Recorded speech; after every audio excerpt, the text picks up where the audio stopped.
Dovevo già parlare di una mia opinione riguardo al Ponte dei Sospiri, anche se è un logo,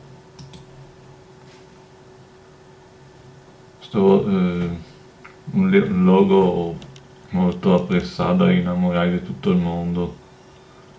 Io visita e fa sommeggia come se fosse il logo più romantico della città. E in un certo senso lo è perché se vicino passo lugar, se il ponte si affassa su riva dei Sciaroni, però tutti si desmente che l'origine triste che dà, perché qua i prigionieri che già i piombi di poter guardare la città per l'ultima volta prima di essere copai davanti a tirare i sgherletti. Dunque, chi che va a fare foto e se fa promesse d'amore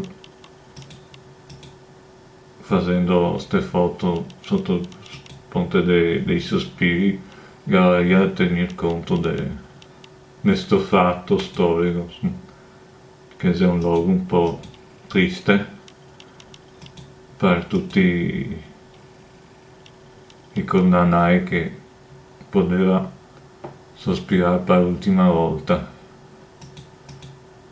Ma questa è una mia semplice opinione, ci vediamo a un prossimo video.